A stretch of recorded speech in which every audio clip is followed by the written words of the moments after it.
Full Gary Busey is a fabulous time in Under Siege, so it is this far superior. And Tommy Lee Jones is tremendous. But yeah, I remember watching it with Vanis, and Vanis turned to me and just went, "Why can we not be sober? I just want things to be over. Why can't we just sleep forever? Just want to start this over." And then I was like, "Wow, Vanis, that's some deep stuff." And I don't know. I have no. I don't. What do I say to that, Rob? What do I say? I am shocked that Vanis is such a Tool fan. It moves me to tears. I have nothing to say. I'm speechless. I am. I'm absolutely speechless for once. Yeah, it was one of those moments where we were doing a Tool slash clearly it was a Tool slash Under Siege back-to-back things. Right. So he said, "Man, do you know if you play sober and mute the movie, it brings a brand new experience." So I'm like, okay. So we played the album and just playing it. I'm like, man, you're right. The just when this happens, that was when the cake scene happens. I'm like, man, this is amazing, John. I never thought it'd be possible. Yeah, so. Justin Chancellor dropping that bass line. Boom. Yeah. And Vanis was went crazy. Yeah. What a time to be alive. Welcome to the Heroes World Quarantine Podcast. I'm your apologies host. To our demographic that is not older white dudes. Whoa. Tool is for everybody. Well, yeah, I don't know what you're talking about.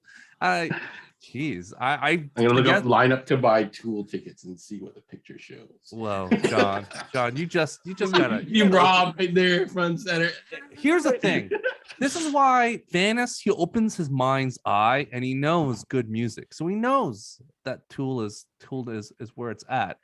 You just need to come up to it slowly, John. So, if you look on Vanis's Twitter, he talks a lot about Tool. So this is the thing that happens. Welcome again. I'm your host, Dupe. With us is one of the owners and proprietors of Heroes World, and he, of course, the burner account that belongs to Vanis, John Ho.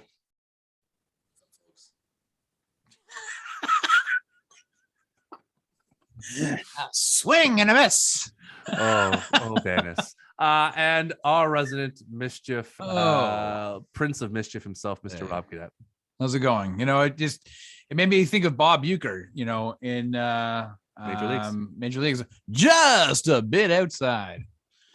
Yep. John, do you know where the Bob Uecker's famous TV show was? No, I do not. Rob, you know the answer. Do you? I do, and yet I'm blanking on it. I can see it. I can see it right here.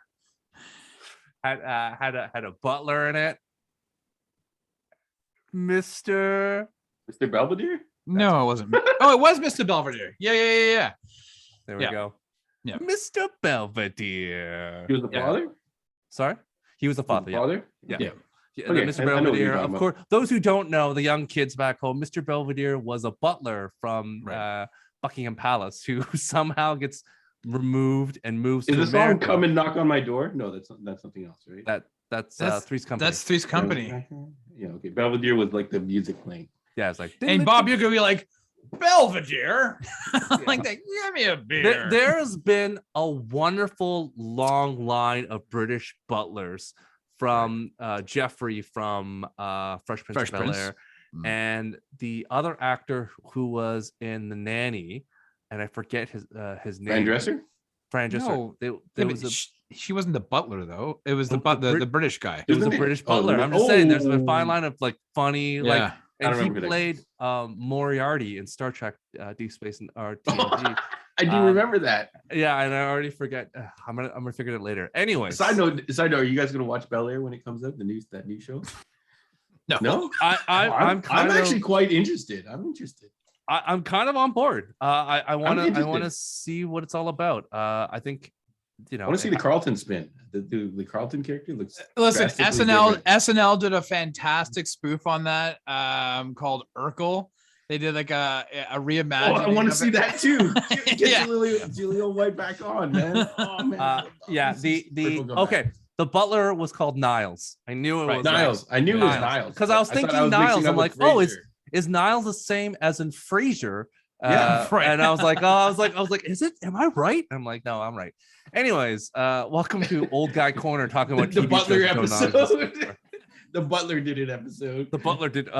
Well, that's he? basically Clue. So Right. with the great Tim Curry in it. So that dude. Anyway, so welcome as we talk about episode 5. Surprise, surprise. Of what? Episode 5 of what? Of Peacemaker. The episode entitled Monkey Dory. So, John, without spoiling the episode, give us your general thoughts. What do you think? This is the perfect show to turn on at the end of your day, or maybe to start your day. If you really want to have an amped up day, open your day with an episode of Peacemaker. Right. But it just does exactly like what it's set to do. If you saw episode 1, you know what this show is about. And yeah, it's just firing on all cylinders. I like the feel of it. It gives me a little feel of like, kind of, I keep going back to the kind of Judd Apatow where they kind of let people improv in their movies and stuff a lot. I feel like they're letting people do that in this show, and they kind of like alternate take scene at the end credits that you can watch. I feel like that's kind of like the clue that they're doing that. But yeah, you just turn the show on, you laugh, you have some fun. It actually feels not as superhero-y to me as some of the other stuff that we've watched. So yeah, I can't enjoy it enough. I love the Thursdays when it comes on. I watch it the Thursday it comes out. I usually sometimes watch it twice. I watched it 1.5 times before we recorded this. Yeah. Rob? Yeah, I'm not going to get into spoilers. I'm going to be like,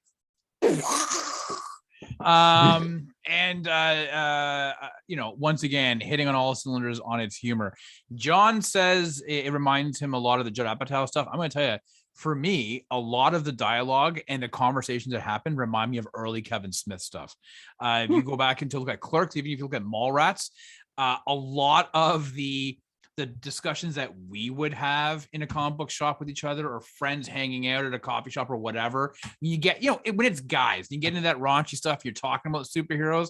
Kevin Smith kind of, really honed in on that back in the 90s. And I think James Gunn has kind of put a nice polish and wax on it and elevated it a little bit with Peacemaker. So the ladies are getting in. What's the name? Leota? Yeah, she's getting in the mix too. That's awesome. Oh, I just meant about us talking. Yeah. Oh, yeah. But yeah, it elevated this episode. It's a hell of a lot of fun.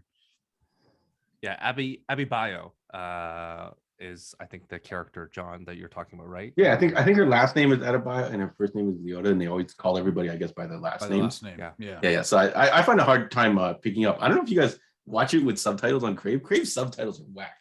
They can't keep up for some reason. They're like missing like whole sentences. I'm like, what's going on here? It's a fast talking show. Just a quick aside. Yeah, just a quick aside. I don't know what's going on. Yeah, so it is. We talked about that in the last podcast with Kevin Smithian, Tarantino. Like there's just quick dialogue. So it is something that is kind of the calling card for James Gunn, because whether it's Guardians and it has the same type of vibe, he can't do it because it's Disney, but this is him just going unabashed, like, I can use the F word and I can do crazy stuff, so I'm gonna allow it to do it. So I'm all for James Gunn to continue. I cross my fingers and allows that he continues to do both. I think he's in this format, he can do a lot, but I still like a little reservedness when it comes to Guardians of the Galaxy. He has a way of balancing tone and adding some heart to it. And I think a lot of the stuff here in the show, even though there's a lot of profanity, a lot of things, there's a lot of undertone, sadness, and pain of these characters. So, and just the ridiculousness, these conversations. Like I can imagine John Cena or Rocket Raccoon saying the exact same dialogue, because they essentially are the same character in terms of just not caring about things and going on dumb tangents. So, John, what do you give this episode out of 10? Oh man, I think I docked it last week, so I had some room to maneuver.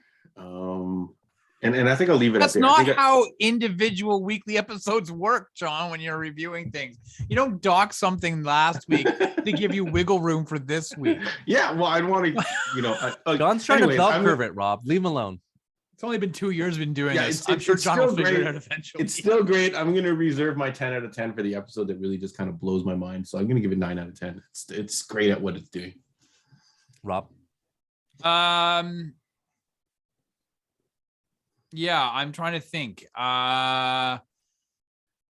My gut tells me a 9, but my heart tells me 8.5. Yeah, I'll give it a 9. I would have went with your gut. I would 8.5. So for me, it was an 8.5.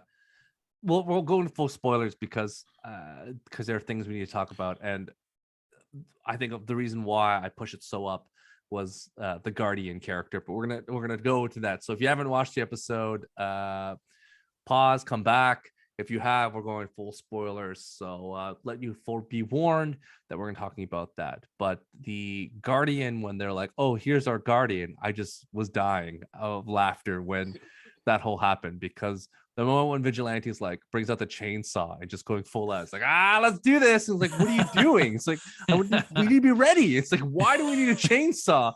So this whole bit, I'm like, okay, the chainsaw is gonna come in. When is it gonna work? Right. So, Foreshadowing. Foreshadowing the chainsaw. And when they're fighting the gorilla and he's talking and there's the chainsaw on the gorilla, I was just dying. I was like, this is so good, so funny. John, tell us your thoughts. Yeah, so overall, episode was a lot of fun, and there's like just the episode's got so many fun performances and back and forths to go with. So I'm basically just going to choose my 5 like funniest things of the episode. So the number 5 is the Sophie, which is the 2 cops. Sophie does her interrogation of Robert Patrick's character, and then he calls her Lucy Liu, and then she starts going, "Okay, Blake Shelton, Jimmy Fallon," and then Guy Fieri, and then she's like, "I'm running out of white guys." I'm like, I would have started going into boy bands and stuff like that. It would have been pretty funny. I like Leota or Ada, whatever her last name is. Adebayo, yeah, I like her shooting characters after John Cena has shot them. I was like, I thought she was shooting like the butterflies out of their heads or something, and then he's like, "No, you don't have to shoot them whenever they're." So, and I'm like, "Oh, she's just running up and shooting them in the chest after they die." I'm like, I just thought that was really funny. Number 3 is that whole chainsaw into killing the gorilla gag. So you already think it's funny. He's got the chainsaw, and then it comes back in the gag later, and it ends up saving their asses. Number 2 is the PowerPoint presentation. They open the whole episode with this PowerPoint presentation, which is hilarious. Like all the back and forth, and I feel like all of that was improv. And the little bonus scene at the end of the credits is an alternate take of John Cena just shouting out these random names like Super Mario, Luigi. Like I forgot what he says, like Shipwreck, Optimus Prime. And oh my God, like, he names basically Hasbro products. Red Lion from Voltron. The Red Dragon from Voltron. There's probably a 10-minute take where he just keeps going. Kind of like 40-year-old virgin, where they just like go, they're just like keep going, and he's just trying to come up with. So respect to John Cena, like amazing scene. The number 1 is, I don't know why, it's like this low-key thing. It's like that Clemenson character who feels no emotion. There's one point where he's sitting in his hotel room and the guy knocks on the window, and then he goes up, he goes to close the window, he's like, "Who knocks on a window when there's a door right there?" I thought that was the funniest shit ever. Like, I think this guy who has to kind of play it with no emotion is so funny. I forgot last episode he had another funny little moment as well too, because of this no emotion thing. But for some reason that part in the episode is just the funniest shit ever. Yeah, it was pretty good. He's like, who does that? Andre. Rob. Andre drops in. This is lazy writing. Listen, this is, first of all, John's right. Like the scene of Peacemaker ripping into Diebeard is hilarious. Like that whole sequence, the PowerPoint presentation. When he says that the butterflies can enter into orifices, and you see the visual of a butterfly entering, then he goes, "A butterfly can go into your butt." He goes, "What? A butthole is an orifice," like that, right? And he goes, and it makes this dirty joke about Superman. Superman's got a thing for like tasting Google. shit. He's like, "Oh, you know more than Google?" Yeah, right. Good for you. And at the very end, right before the opening credits, it's like, it says, he holds up a thing that says, "Eat a dick, Diebeard." I was just like, and Cena, Cena plays it so straight. Like he doesn't break. Yeah. And like, I remember saying in our first episode when we were reviewing the first 3, you know, I had talked about, and we even mentioned it back in the Suicide Squad review, that, I mean, this guy really showed his comedy prowess when he was hosting SNL, and then he did Blockers and some other movies, and you kind of like got a sense that he just seems to really get certain amounts of comedy, like playing it so straight like that. Like I would be breaking. I couldn't, right? But he's just so funny without being intentionally. Do you know what I'm saying? Like, yeah. So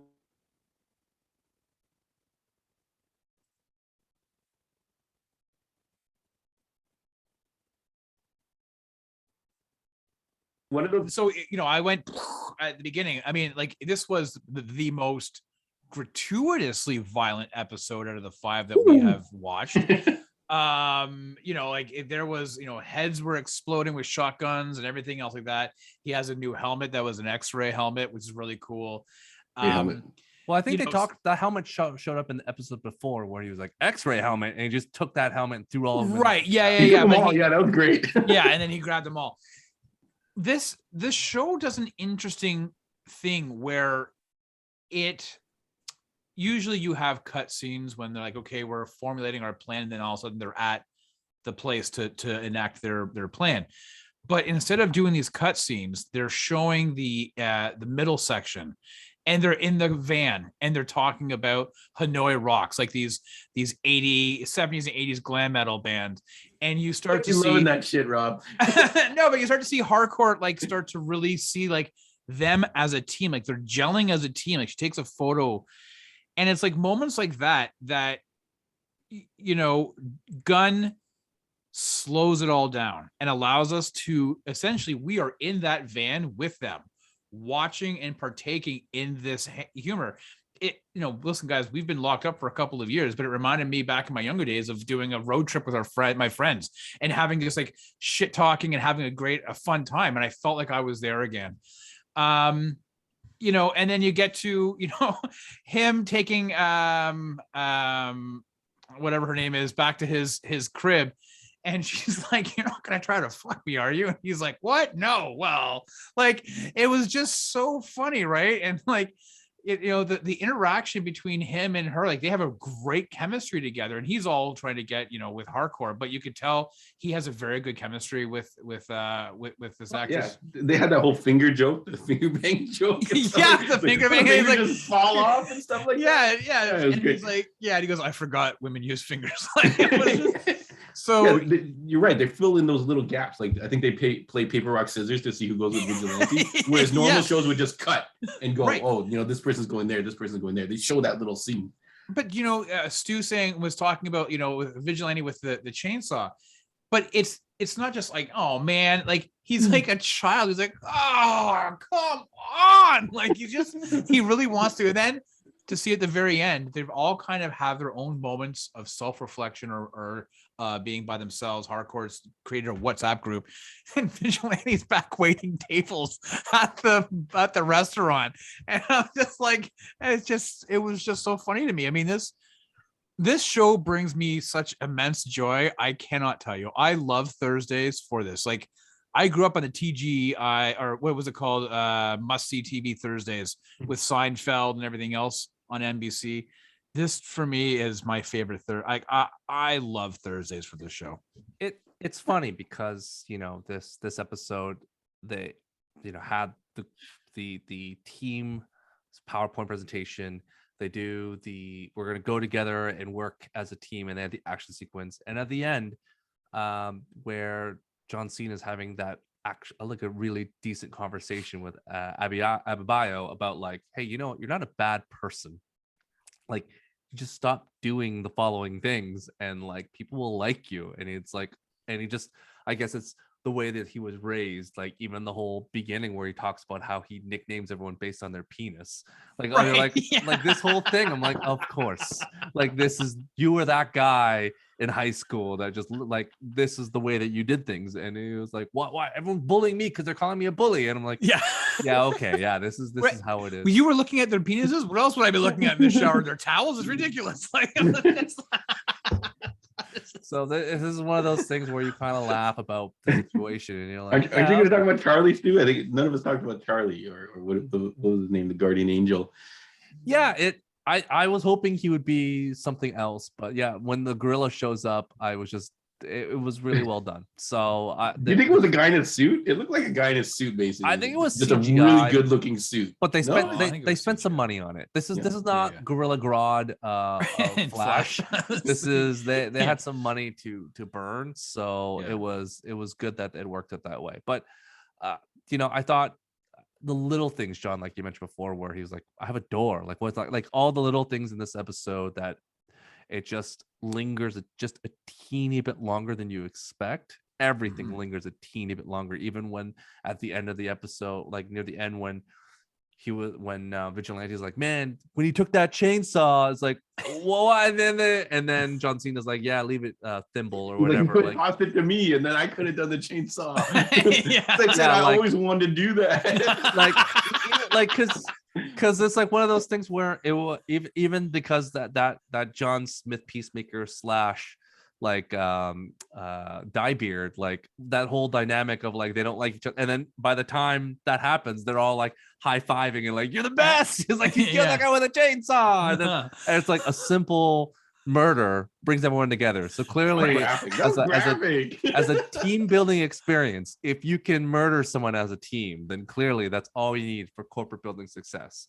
So maybe that's our new business we can do, which we can, instead of escape room, we can find a doll that a team can murder this doll, and then they'll be better as a team. So whether it's a virtual reality experience or some sort of like instead of escape room, it's like a rage room where you all beat up a car together as a team. Street Fighter styles. Like just blow up the car, and then you'll No. feel A car. No. A printer from Office Space.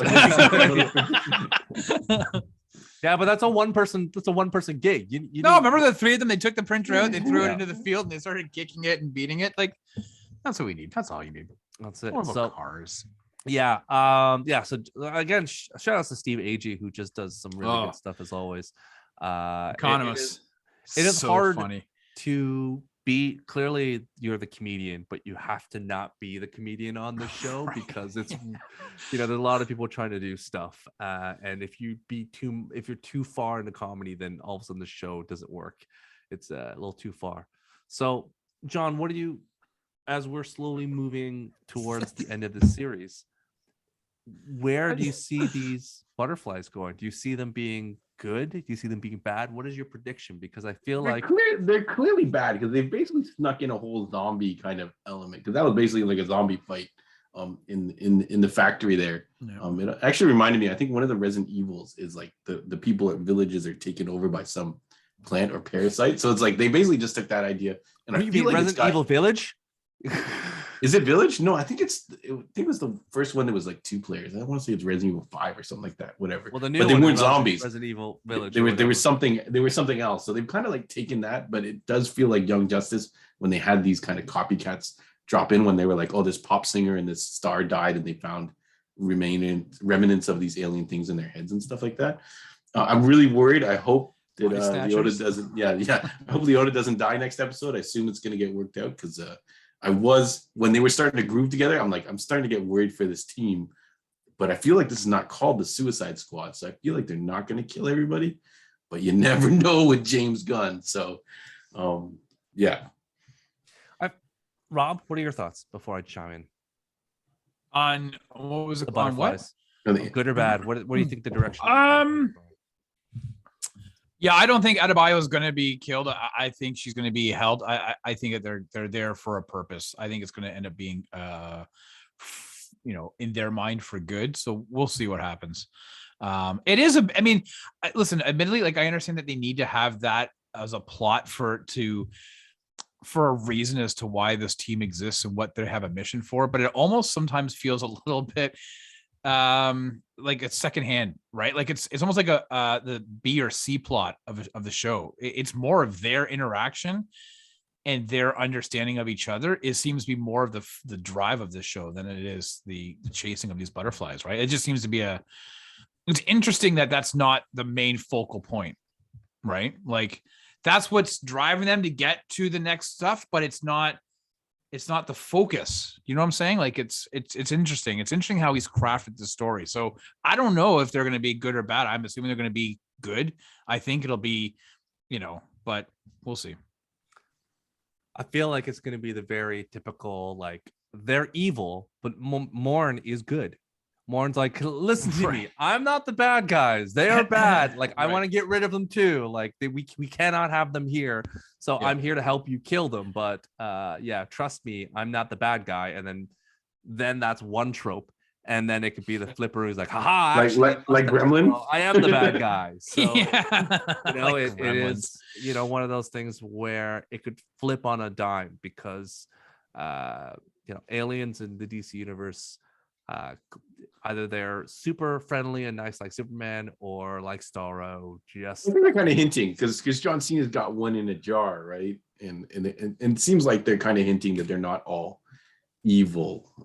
But yeah, those guys in the factory look like they just did that weird scream and then just started like going crazy. I think that was for the menacing effect of it. I don't know if that was, I think it's just to put fear into those, because they're in the plant that's making food for all these other butterflies. They're trying to like stop them. That was really funny when he had the grenade and the Russian military tank missile.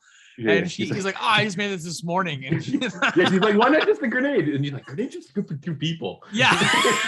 He's like, how many is this good for? He's like, I don't know. I just made it up this morning. Yeah. But there's a weight to it, right? As he throws it, you can tell he's got weight to it. But that's the thing. I'm sure we watch enough Mythbusters to know that just because you put a grenade to another grenade, it's not going to activate the other grenade. It's funny because it was just literally just glued to it. Yeah, taped to it. I'm like, wait, that's not how grenade works. That was the only thing in the backpack. Because once he took that out of the backpack, he didn't have it anymore. He was like, I'm just carrying this one thing. Yeah. But sure, why not? Yeah, it's again, a reminder that he doesn't build the gear or any of it. It's his dad that does it, who's a genius / racist. So it's hard for the situation to transpire because he's just there. Side note, Stu, do you remember John Cena's first movie? Oh, Rob? Is it the Marine? Yes, the Marine. Do you know who the bad guy was in the Marine? Who's the bad guy? Patrick. Robert Patrick. Crazy. Wow. Yeah, they're reunited in it.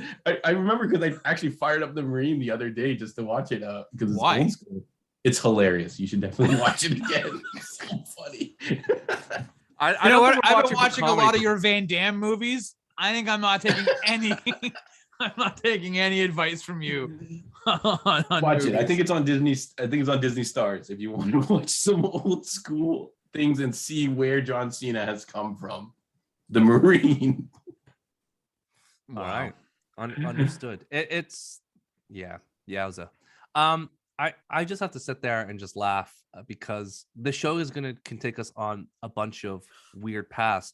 Do you have any other outside of the butterfly? Do you have any other predictions you have for the show, John? Is there going to be any cameos or anything special that's going to happen in this like the last 2 episodes? Do you think anyone should drop in, or is this it? I was concerned on what happened to this judo master character. Remember they put him on like life support or something after they shot him in the chest. So I'm wondering if that's going to cycle back. But I don't know. I feel like this is it. This is the cast. They're doing such a good job with them. Why are they going to start snaking in other people from Suicide Squad to kind of steal the limelight? And I think James Gunn did say that he had one other idea.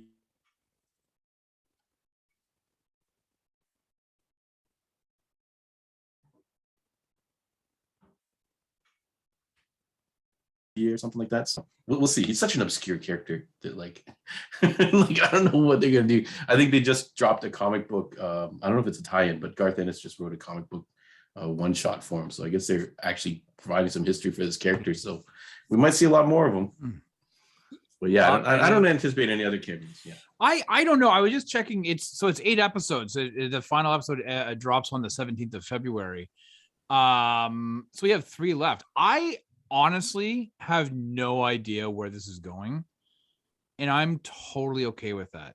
Like, there are some times when I'm watching a show and I get very frustrated if it's like I can't see where they're going, or if I'm like I can telegraph it and you're running out of roadway, or unless the Fast and Furious, and then it's a long Right, and then they can actually get up to space. I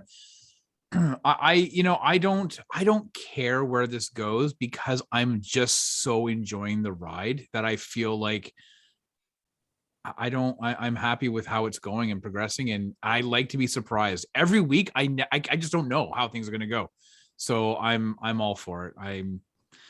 I hope that they don't have big cameos on anything, because I think that it will take away from how this group of 6 interact with each other. So it would be stunt casting to me at that point, right? So yeah, just 3 more episodes. Shame. This much chemistry together for them to start throwing wrenches in the works. Like, I feel like they must have seen that during filming. Let's start the campaign. Let's CGI Will Smith to show up in this movie. Let's Oh, you know who might show up? Nathan Fillion. You think maybe the detachable kid is going to show up? You know what? If that was the case, I feel like that's the one cameo that could pop in. I feel like that's the only thing, because that might be the other thing James Gunn has in the tuck. Yeah. He did say that he's got another. Like I think in past conversations, or he said that the conversation has happened with DC and Warner Brothers about doing a second season of this show, but that he has another DC show that he's working on, and another DC property, and that another character spun off from the Suicide Squad he's considering doing a show about.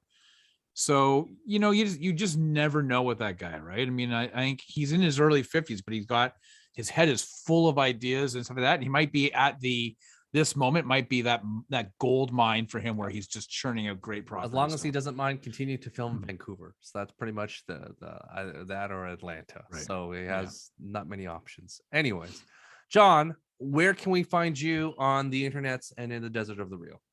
Yeah, so Heroes World Online take you to our Instagram, Facebook updates pretty much daily on those social media platforms. The YouTube channel, of course, if for some reason you're not watching this on the YouTube, if you want to listen to us, Heroes World Podcast on iTunes, Spotify, any of your podcast delivery services.